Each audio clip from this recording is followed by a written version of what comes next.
Value Drivers, conversations about driving value in private equity. Today, I'm joined by Rachel Jonas. Rachel is Chief Financial Officer at Empower Aesthetics, a company dedicated to becoming the first choice for ambitious providers looking to transform the aesthetics industry by rapidly scaling their brands. Prior to her role at Empower Aesthetics, Rachel was a member of the resource team at Empower sponsor Shore Capital Partners, a microcap private equity firm that has been the most active PE firm in the world for the past 3 years. As a member of the resource team at Shore, Rachel's responsibilities included working with portfolio company management teams to improve operational performance, implement strategic initiatives, and prepare the accounting and finance functions for hypergrowth. Prior to Shore, Rachel helped build out the deal analytics group at KPMG, where she worked with PE firms to use big data to unlock value at their businesses and create strategies for growth. Rachel, it's great to have you here, and thank you so much for spending a few minutes with me. Yeah, thanks for having me. I'm excited to chat. Great. So Rachel, you've got a great background. I love the different areas that you've worked in and great experiences you have. Maybe if you don't mind, we can start off our conversation and tell me a little bit more about Empower Aesthetics and its business model and the markets and customers you serve. Yeah, so we are a private equity-backed, obviously, portfolio company looking to partner with entrepreneurs in the med spa space. So everything from, Botox to, facials and everything in between. Looking for partners that love what they do and started a business because of that, but are finding that there are some challenges that they're facing, and they need a partner to help them get to the next level in terms of growth. And so we're really looking for people that want partners and want to stay part of their business and just fuel their growth bigger, faster, stronger. So we provide a lot of different resources. We help with, HR, marketing, finance, and take a lot of that off of our sellers' plates and help them to really focus on what they love and what they do best. So finding that kind of economies of scale and the efficiencies of letting people do what they enjoy best. There's nothing I love more than sitting across from a seller that is telling me about all their headaches in accounting and finance. And I'm just getting so excited being able to do something I love and help make someone else's life easier.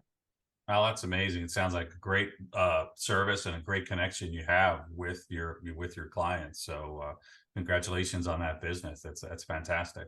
So as we mentioned in your intro, before joining Empower, you served as a member of the resource team over at Shore Capital Partners. Maybe you can tell me a little bit about that role, how you worked with Shore and the team at Shore and with the portfolio companies. Yeah. So Shore is a micro-cap investor at this point in their kind of scale. And they have amazing returns, like over 7 times cash on cash average returns. And the reason for that is because they are really great at building something from nothing. So taking tons of mom and pop shops and then building out the infrastructure around that. And one of the ways that they're able to do that is investing heavily in operational resources, such as the Shore resource team, which I was a part of. And so that involves kind of 2, or actually 3 main parts. We have a sourcing team that helps find new partnerships. We have my team, which was kind of operational internal consultants, if you will. We're generalists. So we always say we go a mile wide and an inch deep.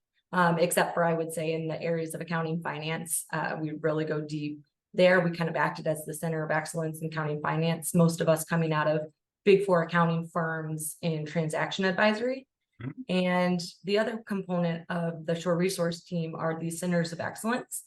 So that would be, we have a head of IT, a head of data, head of HR, marketing, and these are all very seasoned executives that have spent a lot of time throughout in the industry, have grown up and want to help companies do the same. So Shore really brings billion-dollar company resources to small mom and pop shops. And I think the power to unlock that value and create something from nothing is what really drives a lot of Shore's success.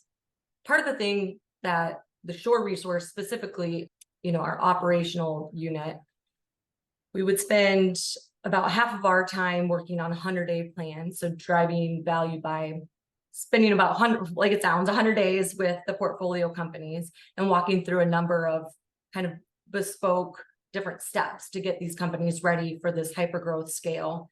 And then about half of the 100-day plan is spent really understanding what the seller wants and needs that they haven't had time to do and how that aligns with our goals. So really trying to understand how we can immediately take some of the pain off of their plate and get them in a good place so that we can start to integrate all the companies together. And the other half of our time in our, job was either preparing companies to sell and also just solving bespoke problems across the portfolio company. So examples of projects that I did was a 6-month project overseeing a data warehouse implementation with frontline, Power BI reporting. It could be one of our companies having patient attrition and they're where are all our patients going, and me going in and doing a deep dive on the data, because that's a little bit of my background, and really understanding and being able to define here are the buckets of where you're losing customers based on your data and based on a lot of outside data sources. So we can track more information about your customers, and how can we start to solve that and line them up with a playbook to start kind of executing the different levers on how to either get their customers back or stop the bleeding and get new customers. So could be a broad span of different projects. We really were just problem solvers. And that's what made the job extremely exciting. Yeah, it sounds like a lot of fun. And I hear the common thread, from KPMG to Shore Capital to Empower around problem solving and using data to help solve those problems. So it sounds like a great broad set of experiences. Well, how'd you make the jump from the Big Four accounting to private equity? What made you kind of make that change? When I started to think about where I was at in my career at that point, it was a lifetime consultant. And so having the opportunity to get my hands a little dirtier and I big fan of consultants, don't get me wrong, but at that point, it was a lot of delivering a playbook of how to go do something. And so the opportunity of not only creating that playbook, but helping see it through and actually being invested in the success of that project really, really excited me. I think it, was one of the best decisions I've made. Very cool. Yeah, look, believe me, I get it, right? At Chief Outsiders, that's our role and that's our philosophy as well. Nothing wrong with consultants, but we're not consultants, we're operators. We just kind of do so from the outside in. So now in your role as a CEO, how do you think about the different levers of value creation in growing a company like Empower Aesthetics? It's a few fold. I mean, we have our strategy, and I would say our strategy is written in pencil for a lot of it. We're still learning, and we know that, but we're also looking to learn from those in the industry. And so we've partnered with a lot of really awesome consultants, even hiring some of them to help teach us the industry, and really trying to take Shore's playbook of how they've been able to grow and scale a number of they have 40 different platforms. I think just had a really great exit with iSouth, turned into hundreds of locations. You have some of their vet platforms that have turned in from 6 locations to 400 locations. So they've done this before, seeing that firsthand on the Shore resource team and being able to cherry pick everything that I liked, that I saw, and, learn lessons from things that didn't go well and bring that into Empower and execute that playbook. So as we think about value creation levers, I think one is implementing the strategy that we know is tried and true, but then also adapting it to some of the challenges in the med spa industry and solving the headaches of our partners. So as someone who has kind of worked on both sides of that equation now, inside a portfolio company, as an operating partner, a resource partner, what advice would you have for maybe somebody new to private equity on the portfolio company side, right? So it's got a new sponsor, never worked with private equity before. There's a resource or an operating partner team. What advice would you have for that person on how to really leverage that team and get the most value from it? We hear that sometimes where people learn about some of the things that the resource team is doing. And I think Shore is very good at, we've got different cohorts of all of our CFOs, of all of our CEOs, and they all have these once a quarter gatherings to brainstorm off each other. And we use that opportunity to display some of the projects that the SRT is working on so that people can get the idea of what is available to them. Because you don't know what you don't know. But I would recommend really just having a meeting and asking frank questions, like what are they doing around the portfolio? What can they do? What are examples of projects they can do? Because I guarantee they have a slide deck on all their capabilities and advertising it. Knowing that you're one of many in a portfolio and squeaky wheel usually gets the gets the oil. Asking early and asking often to get access to the resources and making sure that you're using the tools available to you. Great, great.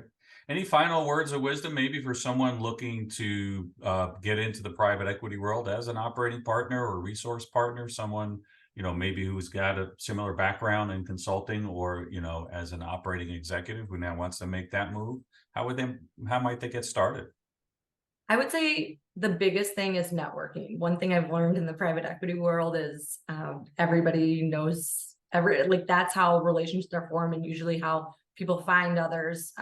In any industry, but especially in private equity, I think the value of networking, going to different private equity based events and just asking for connections, looking through LinkedIn and seeing who that can start to introduce you to some people that are really, in a private equity firm or adjacent that can help you get started. I've had a lot of people from my old accounting firm reach out to me, and actually it's been a great funnel of resources for Shore. I know KPMG probably isn't too happy about that, but I think really just leveraging the people that have already kind of gotten into the world of private equity.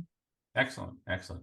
Well, Rachel, again, thank you so much for spending a few minutes with me. I love the kind of varied experiences you've had and kind of sitting on both sides of the table. I'm anxious to see where your next adventure takes you, because I'm sure it'll be something special. Just really appreciate your time. Yeah, thank you so much, Slade. I appreciate it.